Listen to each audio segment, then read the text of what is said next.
روزمرہ کے کام، گھر والوں کی خدمت کرنے کو عیب نہ سمجھتے. ہمارے نبی صلی اللہ علیہ وسلم کی سنت تو یہ ہے کہ وہ گھر کا کام خوشی سے کر لیتے تھے. اور ہم کس بات میں خوشی اور فخر محسوس کرتے ہیں کہ ہم نے کبھی کوئی گھر کا کام نہیں کیا. یہ تو شرمندگی کی بات ہے، فخر کی بات نہیں ہے. ہاں کوئی مجبوری ہو تو الگ بات ہے، لیکن ذہنی طور پر اس کو حقیر سمجھنا اور اسے کمتر سمجھنا یہ درست نہیں. بعض اوقات کچھ خواتین اپنے گھر کے سارے کام کاج کرتی ہیں تو باہر نہیں کوئی جاب کر سکتی یا گھر سے باہر کوئی کام نہیں کر سکتی، تو ان سے کیا پوچھا جاتا ہے تم کوئی کام کرتی ہو؟ تو وہ کہتی ہے یعنی پورے گھر کا کام، پوری ذمہ داری اٹھا کے بھی اس کام کو کام سمجھا نہیں جاتا، اسے اکنالج نہیں کیا جاتا. تو اس مینٹالٹی کو بدلنے کی ضرورت ہے. گھر کا کام بہت بڑا کام ہے، بہت بڑی ذمہ داری. ہم خواتین گھر کے کام کو برا سمجھتے ہیں تو مرد تو پھر کہاں سے اچھا سمجھیں گے. حالانکہ مردوں کے لیے بھی اس میں کوئی قباحت نہیں کہ وہ گھر کا کام کرے. خدمت سے انسان دوسروں کا دل جیتتا ہے، ان کے دلوں میں جگہ بنا لیتا ہے. اب جیسے اگر ایک لڑکی کی شادی ہوئی ہے اور وہ شادی کے بعد اپنے سسرال میں جاتی ہے، کسی کام کو ہاتھ نہیں لگاتی، گھر میں انٹرسٹ نہیں لیتی، کام کو اپنی شان کے خلاف سمجھتی ہے، یا ماں باپ اس کو ایسی پٹی پڑھاتے ہیں کہ تم نے یہ کام نہیں کرنے، وہ اتنے امیر ہیں وہ افورڈ کر سکتے ہیں. بھلے جو بھی کوئی افورڈ کر سکتا ہو یا نہ کر سکتا ہو، لیکن آپ کا حصہ کہاں ہے؟ آپ کیسے دل جیتیں گے؟ آپ کیسے آگے بڑھیں گے؟ آپ سب مستقبل کی مائیں ہیں، اپنے بچوں کو بھی ایسی ہی تربیت دینے کی کوشش کریں، اور اس میں لڑکے اور لڑکی میں فرق نہ اس طرح کا کریں کہ لڑکی گھر کا کام کرے اور لڑکا جو ہے وہ کوئی کام نہ کرے. اس کو بھی ساتھ شامل کریں، کیونکہ بچپن سے یہ ایسی تقسیم کر دی جاتی ہے کہ جس کی وجہ سے لڑکے تو ایک خاص عمر تک پہنچ کر کوئی بھی کام نہیں کرتے. انہوں نے باہر کا بھی نہیں کرنا ہوتا کہ کوئی کمائی تو نہیں کر رہے ہوتے، صرف اسکول جا رہے تو لڑکیاں بھی اسکول جا رہی ہوتی ہیں، اور پھر گھر آ کر بھی کوئی کام نہیں کرتے. حالانکہ ان کے اندر طاقت اور صحت زیادہ ہوتی ہے ان کی، تو اس میں ان کو اگر آپ چھوٹے چھوٹے کاموں میں ساتھ شریک کریں گے، شامل کریں گے تو وہ بہتر ہوگا. وَيَخْصِفُ النَّعْلَ، جوتا سی لیتے تھے. چرمی ڈول کو بھی پیوند لگا لیتے تھے. چرم کہتے ہیں کھال کو، یعنی لیدر کا جو ہوتا ہے. کنویں سے پانی نکالنے کے لیے جو بیگ یا ڈول بنایا جاتا ہے، اگر وہ پھٹ جاتا تو اسے دوبارہ خود سی لیتے. یرقع الثوب ویخیط، اپنے کپڑوں پر پیوند لگا لیتے اور سی لیتے. یعنی نبی صلی اللہ علیہ وسلم کو سلائی بھی آتی تھی.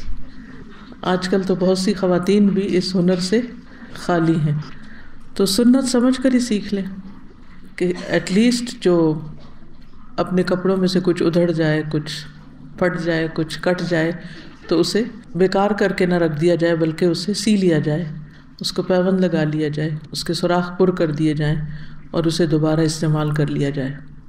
اپنے ہاتھ سے بکری کا دودھ دو لیتے. دودھ دونا یعنی بکری کے تھن سے دودھ نکالنا، یہ بھی ایک ہنر ہے، ہر ایک کو نہیں آتا. کپڑوں سے جوئیں نکال لیتے. یعنی آپ کا چونکہ میل ملاپ بہت سے لوگوں کے ساتھ ہوتا، اور بعض اوقات لوگوں کی ایسی چیزیں جو تھیں وہ آپ کی طرف ٹرانسفر ہو جاتی، تو آپ اپنے کپڑوں کو اس طرح خود دیکھ بھال کر کے صاف ستھرا کر لیتے تھے. یعنی وہ کام جن کا کرنا عموماً پسندیدہ نہیں سمجھا جاتا، آپ صلی اللہ علیہ وسلم انہیں اپنی شان کے خلاف نہیں سمجھتے تھے. ایک عام انسان کے لیے یہ سارے کام کوئی معنی نہیں رکھتے، لیکن آپ کے مقام اور آپ کے مرتبے اور آپ کی ذمہ داریوں کو سامنے رکھتے ہوئے اگر ہم دیکھیں تو آپ کی نسبت سے یہ کام بہت بڑے کام ہیں اور بہت اہم کام ہیں. تو آپ صلی اللہ علیہ وسلم نے امت کے لیے ایک بہترین مثال چھوڑی ہے. آج امت ان کاموں کو، اور خاص طور پر اگر کوئی 4 جماعتیں پڑھ جائے یا اسے کوئی مقام مرتبہ مل جائے، تو وہ ان کاموں کو اپنی شان کے خلاف سمجھتا ہے.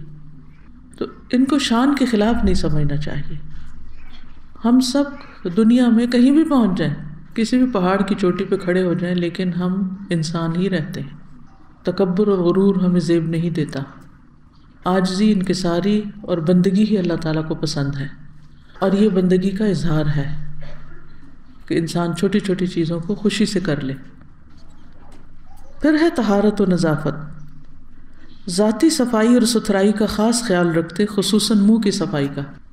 اذا استيقظ بدأ بالسواك اذا دخل بيته بدأ بالسواك لا ينام الا السواك عنده.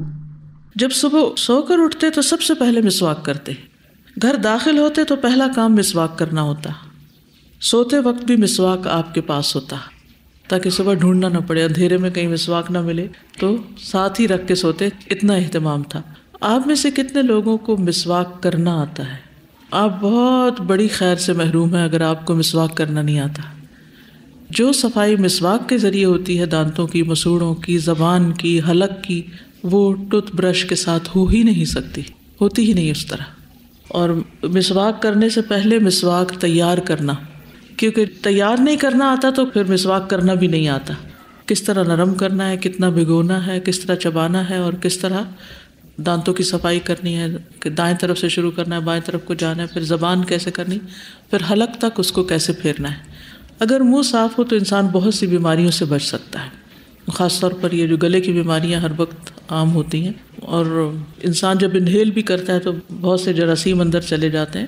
تو جب ہم حلق تک صاف کرتے ہیں تو اس کے بہت سارے فوائد ہیں، اور ان کو ٹمبر کا مسواک بھی استعمال کرنا سکھائیں، کیونکہ سب سے سخت مسواک ہوتا ہے، وہ کافی مشکل ہوتا ہے اس کو چبانا، اور میں ہمیشہ وہی استعمال کرتی ہوں، کیونکہ جتنی صفائی اس سے ہوتی ہے اور جو اس کی کڑواہٹ ہے اور جو اس کا مجھے فائدہ نظر آتا ہے وہ دوسرے مسواک میں عام طور پر کم، اور خاص طور پر جو آرٹیفیشل قسم کی پریزرو کیے ہوئے مسواک ہوتے ہیں وہ پلاسٹک کی تھیلیوں میں ملتے ہیں۔ تو بہرحال جتنا نیچرل ہو اتنا ہی اچھا ہے۔ ہر نماز کے لیے الگ وضو کرتے، وضو کا آغاز بسم اللہ سے کرتے، کبھی ایک ہی وضو سے کئی نمازیں پڑھ لیتے، نہیں کبھی کبھار ایسا بھی کیا، لیکن ترجیح یہ دیتے تھے کہ ہر نماز کے لیے الگ وضو کیا جائے۔ وضو میں پانی کے اسراف سے بچتے، اگرچہ اعضاء پوری طرح دھوتے اور کوئی حصہ خشک نہ چھوڑتے۔ تو یہ کیسے ممکن ہے کہ انسان پانی بھی کم استعمال کرے اور اچھی طرح بھی دھوئے؟ مل کے اچھی طرح دھونے کا مطلب زیادہ پانی بہانا نہیں ہے، یا بہت کھلا پانی استعمال کرنا نہیں ہے۔ اس کے لیے انسان تھوڑے سے تھوڑے پانی کے ساتھ اگر اپنے ہاتھوں کو اچھی طرح ملتا ہے اور پھر بازوں کو، چہرے کو، ہر جگہ پانی پہنچاتا ہے، پاؤں کو، تو کوئی وجہ نہیں کہ کم پانی میں بھی بہترین طریقے سے وضو کیا جا سکے۔